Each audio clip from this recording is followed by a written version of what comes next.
నమస్తే. నేను సత్యనారాయణ. ఈరోజు 13/10/2022 గురువారం. ఈరోజు ఎలా మార్కెట్ క్లోజ్ అయిందనే దాని మీద ఇన్ఫర్మేషన్. అయితే మార్కెట్ మాత్రం వోలటాలిటీ బాగా ఉంది. ఇక చూద్దాం. గ్యాప్ డౌన్ తోటి స్టార్ట్ అయ్యిండు. ఆ గ్యాప్ డౌన్ బాగా దిగిపోయి ఇక్కడ 12 గంటలప్పుడు మళ్ళీ సపోర్ట్ తీసుకోవడం జరిగింది. తర్వాత కొంచెం ఇంకా పెరుగుతూ మళ్ళీ 2:30 వరకు కొంచెం పర్లేదు. ఇక 2:30 తర్వాత ఇక మళ్ళీ దిగిపోవటం జరిగింది. అయితే ఇక్కడ మనం గమనించాల్సింది ఏంటో చూద్దాం. నిన్నటికంటే బాగా తగ్గిపోయింది. బీఎస్సీ వచ్చి 390.58 పాయింట్లు, 0.68%. ఎన్ఎస్సీ వచ్చి 109.25, 0.64%. ఇక బీఎస్సీలో ఏమేమి ఉన్నాయో చూద్దాము. బీఎస్సీలో ఎందుకు జరిగిందో, ఏం జరిగిందో.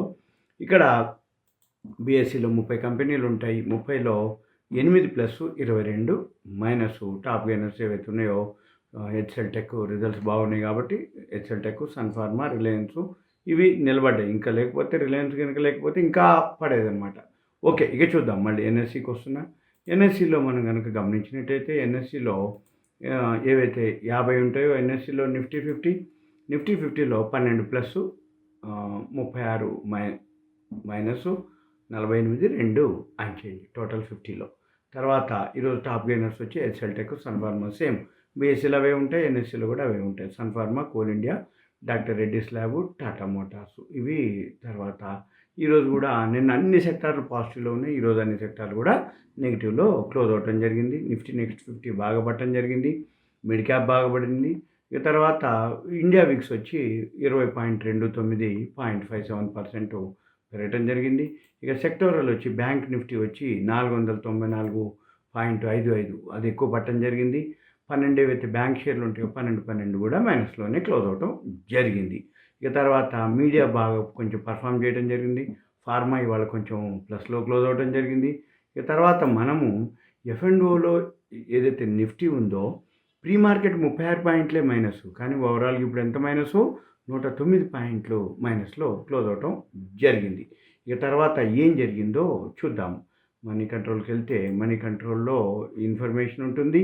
ఆ ఇన్ఫర్మేషన్ ఏంటో చూద్దాం. మనం ఎందుకు జరిగింది, ఏం జరిగింది దాన్ని అబ్జర్వ్ చేద్దాం. ఇక్కడ గ్లోబల్ మార్కెట్స్ ఏవైతే ఉన్నాయో రాత్రి అమెరికా మార్కెట్లు ఫ్లాట్గానే క్లోజ్ అవడం జరిగింది, కానీ మంది ఎక్కువ పడింది. అది చూడాలి. ఇక్కడ ఏషియన్ మార్కెట్లు అన్నీ కూడా మైనస్లోనే క్లోజ్ అవడం జరిగింది. యూరోపియన్ మార్కెట్లు మాత్రం ఇప్పుడు ప్లస్లోనే రన్ అవుతున్నాయి. అంటే ఫ్లాట్గా అనుకోండి, 0.1, 0.69, 12.84 పాయింట్లు ప్లస్లోనే ఉన్నాయి. కానీ మనవి కూడా ప్లస్లో క్లోజ్ అవ్వాల్సింది క్లోజ్ కాలేదు. ఎందుకంటే ఏషియన్ మార్కెట్లు మైనస్లో క్లోజ్ అయినాయి, మంది మైనసే. కానీ యూరోపియన్ మార్కెట్లు ఇప్పుడు ప్లస్లో ఓపెన్ అయినాయి, ప్లస్లో రన్ అవుతున్నాయి. మంది మాత్రం రికవరీ లేకుండా 2:30 తర్వాత రికవరీ అవుతున్నట్టు అయ్యి ఫాల్ అయింది. కాబట్టి ఈరోజు రాత్రికి అమెరికా మార్కెట్లు పెరిగితే రేపు ఉదయం మనకి వాళ్ళు ఎందుకు అంటే బ్యాంక్ నిఫ్టీ ఏదైతే వీక్లీ క్లోజింగ్ కాబట్టి ఫాల్ ఎక్కువ జరిగింది. రేపు వచ్చి ఫ్రైడే మళ్ళీ బ్యాంక్ నిఫ్టీ ఏదైతే ఉందో వీక్లీ ఓపెనింగ్ అనమాట. ఇది మనం గమనించాలి. ఇక తర్వాత మామూలుగా మనం కనుక అంటే న్యూస్లోకి వెళ్తే ఇప్పుడు మళ్ళీ 17,390 పాయింట్లు, 17,000కి ఎక్కడ దగ్గర జరిగింది. ఇక్కడ 57,235 మంది. నిఫ్టీ వచ్చి ఎక్కడ ఆగింది, 17,014 కరెక్ట్. 17,000కు సపోర్టు, 17,014లో అది క్లోజ్ అవటం జరిగింది. ఇక తర్వాత ఇప్పుడు ఏవైతే 390 పాయింట్లు ఇది అనమాట. సింపుల్, ఏం లేదు. అన్ని సెక్టార్లు బ్యాంకు, పవరు అన్నీ కూడా పడ్డాయి అన్నట్టుగా చెప్పుకొచ్చారు. పెద్దగా వేరే వార్తలు అంటూ ఏం లేవు. ఇవాళ weekly bank Nifty closing day. ఇక అంతకు మించి ఎక్కువ లేదు. యూరోపియన్ మార్కెట్లు ప్లస్లోనే ఓపెన్ అవుతున్నాయి. ఇవాళ రాత్రికి పెరుగుతుంది. ఇక తర్వాత ఇప్పుడు మనము ఏవైతే ఉన్నాయో ఇక నెక్స్ట్ మనము గమనించినట్టయితే ఇక మనము వార్తల్లోకి వద్దాం. వార్తల్లోకి వస్తే వార్తలు ఈరోజు సిమెన్స్ వాళ్ళు డీల్ కుదుర్చుకున్నారు.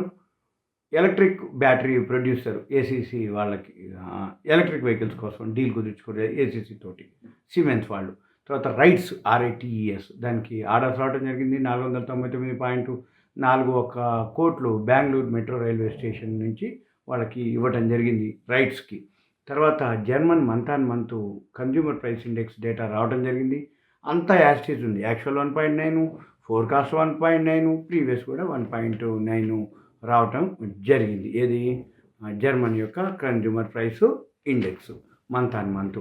ఇక తర్వాత ఎల్ఎన్టీకి పెద్ద ఎత్తున ఆర్డర్స్ రావటం జరిగింది. తర్వాత పీవీఆర్ ఐనాక్స్ ఎమాల్గమేషన్ మెర్జర్ అవన్నీ అయిపోతుంది, కలిసిపోతున్నాయి. తర్వాత సిపిఐ డేటా మన ఇండియాది ఏదైతే ఉందో కన్జ్యూమర్ ప్రైస్ ఇండెక్స్ డేటా 5 మంత్స్లోకి రావటం జరిగింది. 7.41గా ఉన్నది. ఐఐపి డేటా వచ్చి 18 మంత్స్ లోలో ఉండటం జరిగింది. -0.8 August index of industrial production data రావడం జరిగింది. లాస్ట్ ఇయర్ 11.1 ఉంది, ఇప్పుడు తగ్గిపోయిందనమాట. అంటే 18 మంత్స్ లోకి వెళ్ళిపోయినాం ఇండెక్స్ ఆఫ్ ఇండస్ట్రియల్ ప్రొడక్షన్. ఇవన్నీ రీజన్స్ అనమాట.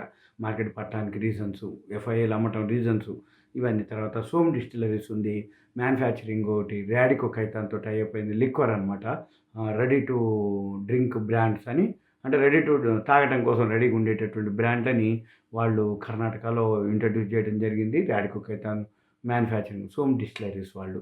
తర్వాత స్పందన స్ఫూర్తి 14-10కి బోర్డు మీటింగ్ ఉంది, ఎన్సిడీలు ఇష్యూ చేస్తుంది. తర్వాత కమర్షియల్ సింబ్యాక్స్ అని ఒక కంపెనీ ఉంది, అది బోర్డు మీటింగు అక్టోబర్ 22వ తారీఖు మీటింగ్ ఉంది, బోనస్ ఇష్యూ చేస్తుంది. తర్వాత ఇంజనీర్స్ ఇండియా ఉంది, ఎంఓయు కుదుర్చుకుంది యుఎస్ టెక్నాలజీ ఒక కంపెనీ తోటి, యూఓపి ఎల్ఎల్సి అనమాట. అది టెయిల్ గ్యాస్ ట్రీటింగ్ టెక్నాలజీ అనమాట. అది ఏది ఇంజనీర్స్ ఇండియా వాళ్ళు యుఎస్ టెక్నాలజీ ఒక కంపెనీ ఉన్న కంపెనీ తోటి ఎంఓయు కుదుర్చుకోవడం జరిగింది.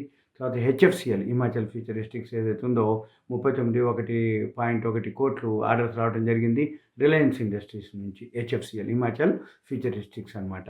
తర్వాత మిస్టాన్ ఫుడ్స్ అది 1000 కిలోలీటర్లు పర్ డేకి ఇథనాలు ప్రొడక్షన్ చేయడం కోసం గుజరాత్ ప్లాంట్ ఒకటి రెడీ అయిపోయిందనమాట వాళ్ళది.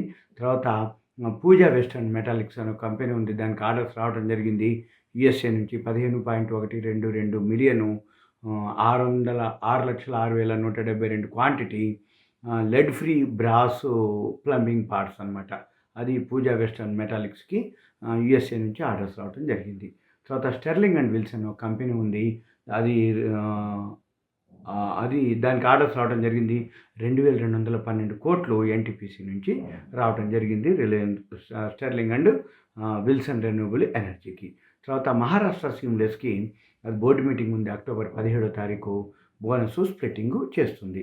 తర్వాత టాటా పవర్ డెవలప్ చేస్తుంది 7 మెగావాట్స్ సోలార్ ప్రాజెక్ట్ ఒకటి, పంత్ నగర్ అనమాట, ఆ ఏరియాలో డెవలప్ చేస్తుంది 7 మెగావాట్ సోలారు ప్రాజెక్ట్ అనమాట ఒకటి.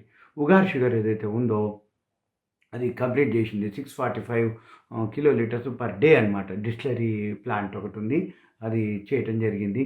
తర్వాత మార్క్సన్ ఫార్మా ఉంది, అది ఎక్స్పాన్షన్ చేస్తుంది 200 కోట్ల రూపాయలతోటి మ్యానుఫ్యాక్చరింగ్ క్రీమ్స్ను ఆయింట్మెంట్ అవి. తర్వాత జూబ్లెంట్ ఇంగ్రివా ఉంది, అది కమర్షియల్ పేపర్స్ 100 కోట్లకి 6.5% పర్ యానం చొప్పున 49 డేస్కి ఇష్యూ చేస్తుంది. తర్వాత వరండా లెర్నింగ్ అని ఒక కంపెనీ ఉంది, వాళ్ళు జేకే షా క్లాసెస్ అనమాట, 337.82 కోట్లు ఆర్డర్స్ రావడం జరిగింది. తర్వాత అదాని పోర్ట్కి West Bengal chief minister Mamata Banerjee hand over చేయడం జరిగింది. అది తాజ్పూర్ డీప్ సీ పోర్ట్ని అదాని పోర్ట్కి హ్యాండ్ ఓవర్ చేయడం జరిగింది. తర్వాత సువెన్ లైఫ్ 400 కోట్లు రైట్స్ ఇష్యూ చేస్తుంది. తర్వాత ఎఫ్ఐఎల్ నేను నమ్మటం జరిగింది 542.36 కోట్లు, మన డిఐఎల్ డొమెస్టిక్ ఇన్స్టిట్యూషనల్ ఇన్వెస్టర్స్ 85.32 కోట్లు బై చేయడం జరిగింది. ఇది ఈరోజుకి న్యూస్. ఇక నేను మళ్ళీ ఇంకో వీడియోతో కలుస్తాను. ఇది మీకు ఇలాంటి post market pre market analysis కానీ ఏదైనా కావాలి అనుకుంటే మీ పేరు ఏరియా వాట్సాప్ మెసేజ్ పెట్టండి. మీకు ఏదైనా కంటెంట్ ఉంటే దాంట్లో పెట్టండి, నేను మీకు తర్వాత వీలు చూసి ఎక్స్ప్లెయిన్ చేయడానికి వీలవుతుంది. సుమన్ టీవీ ప్రేక్షకులకు ధన్యవాదాలు. Thank you. సెలవు.